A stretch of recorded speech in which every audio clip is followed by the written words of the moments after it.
umukunzi utuye inyuma y'ibicu, uwo yarankunze sinabona uko mbivuga. Imyaka igihumbi n'amagana irashize, antegurira ibyicaro byiza. Mfite umukunzi utuye inyuma y'ibicu, uwo yarankunze sinabona uko mbivuga. Imyaka igihumbi n'amagana irashize, antegurira ibyicaro byiza. Uwo yarirahiriye n'indahiro yati, sinzongera kunywa ku mbuto y'umuzabibu. Uwo yarirahiriye n'indahiro yati, sinzongera kunywa ku mbuto y'umuzabibu. Ntari nicarana n'umugeni nakunze, ntari nicarana n'umugeni nakunze. Uwo mukunzi mbabwira nawe uhwanye nawe, yitwa Emmanuel, intare yo mu muryango wa Yuda. Uwo yaratsinze kandi azahora atsinda, ni nayo mpamvu ndiho muririmba. Uwo mukunzi mbabwira nawe uhwanye nawe, yitwa Emmanuel, intare yo mu muryango wa Yuda.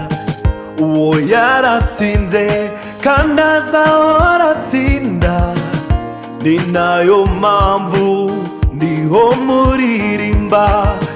Uwo yarirahiriye n'indahiro yati, sinzongera kunywa ku mbuto y'umuzabibu. Uwo yarirahiriye n'indahiro yati, sinzongera kunywa ku mbuto y'umuzabibu. Ntari nicarana n'umugeni nakunze, ntari nicarana n'umugeni nakunze. Hari umunsi yagaragaje ubutware, yagiye ikuzimu akandagira Satani, aramunyukanyuka amwambura imfunguzo, azukana icyubahiro. Yesu ni muzima.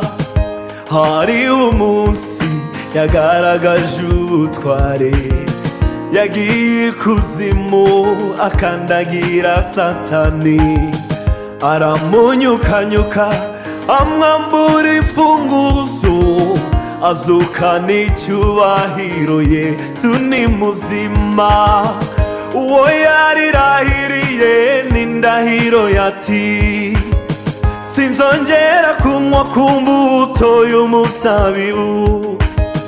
Uwo yarirahiriye n'indahiro yati, sinzongera kunywa ku mbuto y'umuzabibu. Ntari nicarana n'umugeni nakunze, ntari nicarana n'umugeni nakunze. Ntari nicarana n'umugeni nakunze, ntari nicarana n'umugeni nakunze, ntari nicarana n'umugeni nakunze. Igihe kizagera